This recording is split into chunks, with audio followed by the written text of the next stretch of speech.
ఈ యూనిట్ నుంచి వెళ్ళి ఖచ్చితంగా ఈ థీరం అనేది వస్తుంది. ఖచ్చితంగా ఈ థీరంని ఇదే రిపీట్ చేస్తుండు. ఈ యూనిట్ నుంచి వెళ్ళి థీరం అంటే ఖచ్చితంగా ఇదే 15 మార్క్స్కి ఇస్తుండు. ఒక థీరం ఒక ప్రాబ్లం, ఓకేనా. సో ఆ ప్రాబ్లం ఏంటిదని కూడా చెప్తాను నేను. సో ప్రాబ్లం కూడా మనకి ఇక్కడ స్పానింగ్ సెట్ థీరం, ఈ థీరం కూడా చాలా ఈజీగా ఉంటుంది. కాకపోతే స్టేట్మెంట్ కూడా రాయాలి మనం. స్టేట్మెంటే కొంచెం పెద్దగా ఉంటుంది, కానీ స్టేట్మెంట్ కూడా మనం అర్థం చేసుకుంటే ఈజీగా రాయొచ్చు. మన క్వశ్చన్ ఏమిస్తాడంటే state and proof spanning set theorem అంటాడు, అంతే. ఓన్లీ 1 లైన్లో అయిపోతుంది. State and proof spanning set theorem అని ఇస్తాం. సో స్టేట్మెంట్ అనేది మనమే రాయాలి. మీరు ఏం చేస్తారంటే ఎగ్జామ్లో స్టేట్మెంట్ అని పెట్టి ఇదంతా కూడా బ్లూ పెన్ తోటి రాయాలి, ఓకేనా. స్టేట్మెంట్ కూడా బ్లూ పెన్ తోటి రాయాలి. స్టేట్మెంట్ ఏంటిదో అనేది చూడండి ఒకసారి. ఎస్ అనే ఒక సెట్ తీసుకుంటున్నాం, అందులో vectors v1 v2 vp be the subset అన్న సబ్ స్పేస్ అన్న ఒకటి, subset of capital V. S అనే ఒక సెట్ వికి సబ్సెట్ అవుతుందట. And H is equals to span of v1 v2 vp. H అనేది స్పాన్ సెట్ ఎగ్జిస్ట్ అవుతుందని చెప్తుండు. దెన్ ఫస్ట్ వన్, ఇందులో సబ్ క్వశ్చన్స్ ఉంటాయి. First one, if one of the vectors in S say VP. ఇక్కడ ఎస్లో vectors ఎక్కడ దాకా తీసుకుంటాం మనం, విపి, ఓకేనా. అదే చెప్తుండు. If one of the vectors in ఎస్లో విపి అనేది కూడా ఒక వన్ ఆఫ్ ద వెక్టార్, ఓకేనా. తర్వాత next, VP vectors in is a linear combination of remaining vectors in S. ఇక్కడ ఏమడుగుతుందంటే ఎస్లో నుంచి v1 v2 vp దగ్గర వెక్టార్స్ ఉన్నాయి మనకు. అందులో vp vector equals to linear combinations రాయమంటుండు, ఓకేనా. So vp vector equals to linear combinations రాయమంటారు. ఇక్కడ vp వెక్టార్స్ ఆర్, ఇక్కడ vp అనేది vectors in is a linear combination of remaining vectors. అంటే vp ఈక్వల్స్ టు తీసుకొని ఈ వెక్టార్స్కి లీనియర్ కాంబినేషన్ అనేది మనం రాయాలి, ఓకేనా. vp equals to linear combination రాయమంటుండు. తర్వాత then the set formed by S by removing vp still span H. తర్వాత ఏమంటుండు, vp ఈక్వల్స్ టు మనం లీనియర్ కాంబినేషన్ రాస్తాం. vp ఈక్వల్స్ లీనియర్ కాంబినేషన్ అంటే ఇక్కడ మనకున్న వెక్టార్స్ మొత్తం v1 v2 up to so on vp, ఇవి ఎస్లో ఉన్నాయి. అది ఇక్కడ మనం ఏమంటుండు, vp ఈక్వల్స్ టు తీసుకోమంటుడు. ఈ ఉన్న రిమైనింగ్ వెక్టర్స్కి లీనియర్ కాంబినేషన్ రాయమంటుడు. ఇప్పుడు నేను సపోజ్ దీనికి లీనియర్ కాంబినేషన్ రాయాలంటే మనకు స్కేలర్స్ కావాలి. ఇప్పుడు v1కి ఏం తీసుకున్నాం, c1 v1 c2 v2 up to so on vp దాకా vp ఈక్వల్స్ రాస్తున్నాం కాబట్టి మనకి ఇక్కడ ఏమొస్తుంది అంటే cp-1 vp-1. ఒకటి బిఫోర్ రాయాలి అంతే. మనం vp కంటే ముందున్న వాల్యూ రాసుకోవాలి, ఎందుకంటే మనం vp ఈక్వల్స్ రాస్తున్నాం కాబట్టి, ఓకేనా. vp equals to linear combination రాసేటప్పుడు ఇక్కడ vp వాల్యూ కంటే బిఫోర్ టర్మ్ దాకా రాయాలి. సో బిఫోర్ టర్మ్ ఏమైతే p-1 అవుతుంది, ఓకేనా. దీనికి ప్లస్ చేస్తే మళ్ళీ p-1 ప్లస్ 1 చేస్తే అప్పుడు p వస్తుంది, అది vp కంటే before term p-1, okay. So ఇది రాయమంటుడు. తర్వాత నెక్స్ట్ ఏమంటుండంటే combination of remaining vectors in S. Then the set formed by S by removing vp still span H. ఇంకొకటి ఇచ్చింది కదా హెచ్ ఈక్వల్స్ టు స్పాన్ అని, span of v1 v2 up to so on vp. ఇంకొకటి ఇచ్చింది H equals to, ఇక్కడ spanning set అన్నాడు. Spanning అంటే linear combination exist చేయడం. సో దీనికి స్కేలర్స్ వేరే తీసుకోవాలి. ఇప్పుడు ఫస్ట్ దానికి స్కేలర్స్ మనం c1 తీసుకుంటే సెకండ్ దానికి స్కేలర్స్ x1 తీసుకుంటున్నాం, x1 v1 x2 v2, ఓకేనా. లీనియర్ కాంబినేషన్ ఎగ్జిస్ట్ అయితేనే స్పానింగ్ సెట్ అవుతుంది. సో అప్ టు ఇక్కడ vp కాబట్టి xp vp, ఓకేనా. సో ఇదొక ఈక్వేషన్ అయితే ఇదొక ఈక్వేషన్ అయితే 1 2 అని తీసుకోవాలి. తర్వాత ఏమంటుండు, ఎస్ బై రిమూవింగ్ vpని ఎలిమినేట్ చేయమంటుండు. ఇప్పుడు సెకండ్ ఈక్వేషన్, ఫస్ట్ ఈక్వేషన్లో అసలు మనకి vp ఉందా, ఇక లేదు. vp ఈక్వల్స్ టు రాసినాం మనం. సెకండ్ ఈక్వేషన్లో vp ఉందా, ఉంది. ఈ vp ప్లస్లో దీని వాల్యూ ఏముందో మనకు అది ఇక్కడ సబ్స్టిట్యూట్ చేయాలి.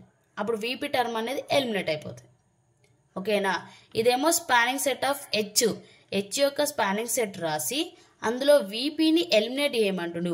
సో వీపీ ఎలిమినేట్ చేయాలంటే వీపీ ఈక్వల్స్ మనం లీనియర్ కాంబినేషన్ రాసినాం కదా, దాన్ని ఇక్కడ సబ్స్టిట్యూట్ చేయాలి. అది ఫస్ట్ క్వశ్చన్. తర్వాత సెకండ్ వన్ ఏమంటుండంటే if H not equals to 0 some subset of H is a basis for H. ఇక్కడ హెచ్ అనేది నాట్ ఈక్వల్స్ టు 0 అంటుండు. ఓకేనా, హెచ్ అనేది నాట్ ఈక్వల్స్ టు 0 అని ప్రూవ్ చేయమంటున్నారు. సెకండ్, ఈ ఫస్ట్ సెకండ్ ఎట్లా ప్రూవ్ చేస్తామో ప్రూఫ్ చూడండి, చాలా ఈజీగా ఉంటుంది. మనం క్వశ్చన్ అర్థం చేసుకోవాలి అంతే, ఏది కూడా బట్టి పట్టద్దు. ఎస్ అనే సెట్ ఇచ్చిండు, హెచ్ అనే ఒక స్పానింగ్ సెట్ ఇచ్చిండు, దీంట్లో నుంచి వీపీ ఈక్వల్స్ లీనియర్ కాంబినేషన్ రాయమన్నాడు, దీనికి డైరెక్ట్ లీనియర్ కాంబినేషన్ రాయమన్నాడు. ఇదొక ఈక్వేషన్, ఇదొక ఈక్వేషన్. సో దీని నుంచి వీపీ ఈక్వల్స్ రాస్తాం కాబట్టి ఆ వీపీని ఇక్కడ సబ్స్టిట్యూట్ చేస్తే వీపీ అనేది ఎలిమినేట్ అయిపోతుంది. అది first question. Second, H value అనేది నాట్ ఈక్వల్స్ టు 0 సెట్ అని చూపెట్టమంట. ఓకేనా, ఇప్పుడు ప్రూఫ్ చూద్దాం. ప్రూఫ్లో first one, suppose VP is a linear combination of other vectors. అదే కదా మనం ప్రూవ్ చేయమన్నాడు. సో వీపీ అనేది తీసుకొని మిగతా రిమైనింగ్ వెక్టర్స్కి లీనియర్ కాంబినేషన్ రాయమన్నాడు. So VP is a linear combination of other vectors of ఎస్లో నుంచి మళ్ళీ ఇన్ క్యాపిటల్ వి అనేది వెక్టర్ స్పేస్. ఓకేనా, ఎస్ అనేది వికి సబ్సెట్ కాబట్టి ఇన్ క్యాపిటల్ వి అని రాసేసినాం. Let S is equals to మనకి ఇచ్చిన సెట్ ఫామ్ ఏంటిది v1 v2 వీపీ దాకా ఇచ్చిండు. వీపీకి బిఫోర్ ఉండే టర్మ్ ఏంటిది VP-1. సో ఆ టర్మ్స్ అన్ని రాసేసినాం. ఇందులో నుంచి వీపీ ఈక్వల్స్ టు మనం లీనియర్ కాంబినేషన్ రాయాలి, అంటే ఇవన్నిటికీ కూడా లీనియర్ కాంబినేషన్ రాయాలి. So VP equals to first term v1 కదా, దానికి స్కేలార్ వస్తేనే లీనియర్ కాంబినేషన్ రాయొచ్చు. నేను స్కేలార్స్ ఏం తీసుకుంటాను ఇక్కడ, C1 v1 and C2 v2, next వచ్చేసరికి C3 v3 up to so అని ఎక్కడ దాకా రాయాలి, వీపీ కంటే ఒక టర్మ్ బిఫోర్. ఆ బిఫోర్ టర్మ్ ఏముంది VP-1, అంటే CP-1 VP-1. ఇది ఎందులో ఉంటే మనం హెచ్లో తీసుకుంటాం. ఓకేనా, ఇది ఫస్ట్ ఈక్వేషన్. తర్వాత సెకండ్, ఇప్పుడు right H is equals to span of v1 v2 v3 VP-1 VP. H is equals to కూడా మనకి స్పాన్ ఆఫ్ అని స్టేట్మెంట్లు రాసినాం కదా, H equals to span of అని. ఇప్పుడు దీనికి కూడా లీనియర్ కాంబినేషన్ రాయాలి. సో దీనికి లీనియర్ కాంబినేషన్ ఏం తీసుకుంటాం అంటే ఎక్స్ బార్ ఈక్వల్స్ టు, ఇక్కడ స్కేలార్స్ ఎక్స్లు తీసుకుంటున్నాను. So x1 v1 x2 v2 x3 v3 up to so on. ఈ XP P-1 VP- కూడా రాయొచ్చు, కానీ లాస్ట్ టర్మ్ ఏముందో అదే రాసేసినాం మనం. ఇక XP VP దాకా తీసేసుకున్నాం. ఇది సెకండ్ ఈక్వేషన్. ఓకేనా, తర్వాత ఇందులో నుంచి VP టర్మ్ని ఎలిమినేట్ చేయమన్నాడు. So where x1 x2 XP are scalars. ఇందులో స్కేలార్స్ ఏంటి మనకి x1 x2 XP. తర్వాత substitute equation 1 in equation 2. So equation 2లో వీపీ ప్లేస్లో మనం ఈక్వేషన్ 1 వీపీ ఈక్వల్స్ రాసుకున్నాం కదా, దాన్ని మొత్తం సబ్స్టిట్యూట్ చేయాలి. ఇంకా నేను సబ్స్టిట్యూట్ చేస్తున్నా. ఇక్కడ X bar equals to x1 v1 attend రాయాలి, x2 v2 same and x3 v3 same. తర్వాత XP వీపీ ప్లస్లో మనం ఫస్ట్ ఈక్వేషన్ ఉంది కదా, అది సబ్స్టిట్యూట్ చేస్తున్నా. C1 v1 C2 v2 CP-1 VP-1. తర్వాత x1, తర్వాత x బార్ ఈక్వల్స్ టు, ఇక్కడ మనం వీపీ ప్లస్లో వీపీ వాల్యూ సబ్స్టిట్యూట్ చేసినాం ఈక్వేషన్ 1ని. ఇక్కడ దానికి ఇంటూ మల్టిప్లై ఏముంది, XP ఉంది. ఇప్పుడు ఏం చేయాలంటే ఈ టర్మ్స్ సేమ్ టు సేమ్ రాసి ఇక్కడ మాత్రం XPని ఇక్కడ ఉన్న ప్రతి టర్మ్కి మల్టిప్లై చేయాలి. XP into C1 v1 XP into C2 v2 XP into CP-1 VP-1. తర్వాత next step X bar equals to మళ్ళీ సేమ్, ఇక్కడ v1 ఉంది, ఇక్కడ కూడా v1 ఉంది, సేమ్ టర్మ్స్ v1 ఉంది కదా, ఇందులో నుంచి నేను v1 కామన్ తీస్తే ఇక్కడ v1 కామన్ తీస్తే ఇక్కడ ఏముంటుంది x1, ఇక్కడ v1 కామన్ తీస్తే XP C1 అది రాయాలి. x1 plus XP C1 v1 common term. తర్వాత సేమ్ అట్లనే v2 కామన్ టర్మ్ ఇస్తే x2, ఇక్కడ ఏముంది XP ప్లస్ C2 v2ని కామన్ తీస్తాం. సేమ్ అట్లనే ఇక్కడ VP-1ని కామన్ తీస్తే ఇక్కడ మనకి రాయలేం టర్ము, ఓకేనా. VP -1 కామన్ ఇస్తే ఇక్కడ ఏమొస్తుంది అంటే XPకి ముందు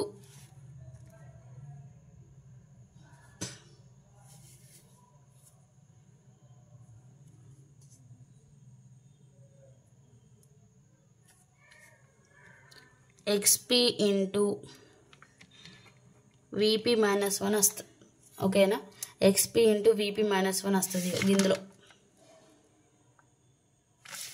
సో ఇక్కడ కూడా VP -1 కామన్ ఇస్తే రిమైండర్ ఏంటి XP, అండ్ ఇక్కడ వచ్చేసి ఇక్కడ XP -1 అండ్ ఇక్కడ మనకి XP -1 ఉంటుంది. ఇక్కడ వచ్చేసి CP -1 XP, ఓకేనా. XP CP -1 అవే టర్మ్స్ రాసినాం. VP -1 కామన్ తీసినాం. ఇక్కడ ఒకటి రాసుకుందాం చూడండి. X bar equals to linear combination రాస్తున్నాం కదా. X1 into V1, X2 into V2, X3 into V3. ఇక్కడ VP -1 అంటే ఏం రాయొచ్చు, దీని టర్మ్ బిఫోర్ VP కంటే ముందు XP -1 VP -1, ఓకేనా. అదే టర్మ్ ఇక్కడ. సో VP -1 కూడా కామన్ తీస్తే XP -1 ఉంటుంది, అండ్ ఇక్కడ వచ్చేసి XP ఇంటూ CP -1 రాసేసినాం, ఓకేనా. VP -1 టర్మ్ కామన్ తీసినాం. ఇప్పుడు ఇందులో VP టర్మ్ అనేది లేదు, డిలీట్ చేసేసినాం సబ్స్టిట్యూట్ చేసి. తర్వాత X bar is the linear combinations of the vectors. మనకి X టర్మ్స్ స్కేలార్సే, C టర్మ్స్ స్కేలార్సే, V అనేది వెక్టార్. సో స్కేలర్స్ అన్నీ ఒక దగ్గర రాసేసినాం, అంటే వెక్టార్స్ని కామన్ తీసి స్కేలర్స్ అన్నీ ఒక దగ్గర రాసేసినాం కాబట్టి scalar into vector plus scalar into vector so and so scalar into vector అంటే లీనియర్ కాంబినేషనే కదా. So X bar is the linear combination of the vectors. ఏమేమి వెక్టార్స్? V1, V2, VP -1. ఆ వెక్టార్స్కి లీనియర్ కాంబినేషన్ అనేది exist అయింది. So therefore H is equals to span of V1, V2, V3, VP -1 అని రాయాలి. ఇక్కడ linear combination ఏ వెక్టార్స్కి exist అయిందో అవే మనకి spanning set అవుతుంది. సో దాన్ని మనం H is equals to అని తీసుకున్నాం. ఇది ఫస్ట్ది ఈజీ, అంటే చాలా ఈజీ. మనకి S అనే సెట్లో V1, V2, VP దాకా టర్మ్స్ ఉంటే అందులో నుంచి VP equals to linear combination రాయమన్నాడు మిగతా టర్మ్స్కి. సో దానికి C1, C2, CP -1 దాకా తీసుకున్నాం. సేమ్ అట్లనే H equals to spanning set అన్నాడు, కానీ ఇందులో అన్ని టర్మ్స్కి రాయాలి. So X bar equals to నేను అన్ని టర్మ్స్కి లీనియర్ కాంబినేషన్ రాసేసిన. ఇక్కడ X1, V1 Xలు మనం స్కేలర్స్గా తీసుకున్నాం. తర్వాత ఇక్కడ ఉన్న VP టర్మ్ని ఎలిమినేట్ చేయమన్నాడు. ఇక్కడ మనం ఈక్వేషన్ 1ని సబ్స్టిట్యూట్ చేస్తాం. సబ్స్టిట్యూట్ చేసిన తర్వాత అందులో మళ్ళీ V1 వెక్టార్స్ కామన్ తీసేసినాం, V2 వెక్టర్ కామన్ తీసినాం, అండ్ VP -1 వెక్టార్ని కూడా కామన్ తీసినాం. కామన్ తీసిన తర్వాత ఇక్కడ స్కేలర్స్ అన్ని ఒక సైడ్ వచ్చేసినాయి, వెక్టార్స్ ఒక సైడ్ వచ్చేసినాయి. Scalar into vector, scalar into vector, scalar into vector వచ్చింది కాబట్టి దీని ఏమంటే మనం లీనియర్ కాంబినేషన్ అంటాం. లీనియర్ కాంబినేషన్ అనేది ఏ వెక్టార్స్కి ఎగ్జిస్ట్ అయింది? V1 bar, V2 bar, VP -1 bar. So వీటికి ఎగ్జిస్ట్ అయింది కాబట్టి వాటిని స్పానింగ్ సెట్లుగా రాసుకోవాలి, ఓకేనా. ఇది ఫస్ట్ వన్ ప్రూఫ్. ఇక్కడికి ఫస్ట్ వన్ అయిపోయింది. ఇప్పుడు second one H not equals to 0 set అని ప్రూవ్ చేయాలి కదా. సో సెకండ్ వన్కి ఫస్ట్ పార్ట్లో మనం ఏం చేసినామో అది రాయాలి first matter. If the original spanning set S అంటే S అనే set is linearly independent then it is already basis of H. ఎందుకు S అనే సెట్ తీసుకున్నాం, దాని నుంచి వెళ్ళి మనకి ఇక్కడ మనకున్న values V1, V2, V3, VP -1 ఉన్నాయి, ఓకేనా. ఇవి అన్నీ కూడా Sలో కూడా ఉన్నాయి కదా. మనకి Sలో మనం VP దాకా రాసినాం. ఇక్కడ దాకా కూడా మనకి సెట్ అనేది లీనియర్లీ ఇండిపెండెంట్ అయింది, ఎందుకంటే స్పానింగ్ సెట్ ఎగ్జిస్ట్ అయింది కాబట్టి అది లీనియర్లీ ఇండిపెండెంట్ అవుతుంది అండ్ బేసిస్ కూడా అవుతుంది. ఇండిపెండెంట్ అయిందంటే ఆటోమేటిక్గా బేసిస్ అవుతుంది, ఓకేనా. Otherwise one of the vector of S depend on other can be dilated. ఇక్కడ Sలో ఒక్క వెక్టార్ అనేది VP అనేది డిలీట్ చేసినాం. అది డిలీట్ చేయడానికి మనం ఇంకో ఆ వెక్టార్ పైన డిపెండ్ అయినాం, అంటే ఈక్వేషన్ 1, ఓకేనా. VPని ఎలిమినేట్ చేయాలంటే ఖచ్చితంగా మనం ఈక్వేషన్ 1ని యూజ్ చేయాలి. ఈక్వేషన్ 1 ఇక్కడ సబ్స్టిట్యూట్ చేస్తేనే మనకు VP ఎలిమినేట్ అయింది. సో 1 వెక్టార్ని డిలీట్ చేయాలంటే ఇంకొక వెక్టార్ పైన డిపెండ్ అయినాం. ఓకేనా? And deleted in part 1. Part 1లో మనం ఈక్వేషన్ 2 రాసినాం, ఈక్వేషన్ 1 రాసినాం. ఈక్వేషన్ 2లో VPని ఎలిమినేట్ చేసినాం. ఈక్వేషన్ 1 ఇక్కడ సబ్స్టిట్యూట్ చేస్తే VP అనేది ఎలిమినేట్ అయిపోయింది. అదే మనం పార్ట్ 1లో చేసినాం. As a spanning set contains 2 or more vectors we can repeat until. ఇక్కడ మనకి అది సాల్వ్ చేస్తే స్పానింగ్ సెట్ వచ్చింది, మనకి V1 వచ్చింది, V2 వచ్చింది, VP - 1 అంటే 2 or more vectors. ఇక్కడ 2 వెక్టర్స్ మాత్రమే లేవు, 1 2 ఇంకా అప్ టు సో అని. ఇక్కడ మిడిల్ టర్మ్స్ ఏం రాస్తే అన్ని వస్తాయి. ఎక్కడ దాకా వస్తాయి? VP - 1 దాకా వస్తాయి. అంటే 2 కంటే ఎక్కువ 2 or more vectors అనేది మనకి రిపీట్ అవుతున్నాయి VP - 1 దాకా. ఓకేనా?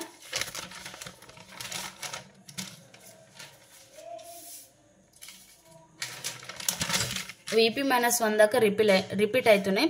So until the set is independent. VP - 1 దాకా రిపీట్ అవుతుంది కాబట్టి వెక్టార్ అనేది. ఓకేనా?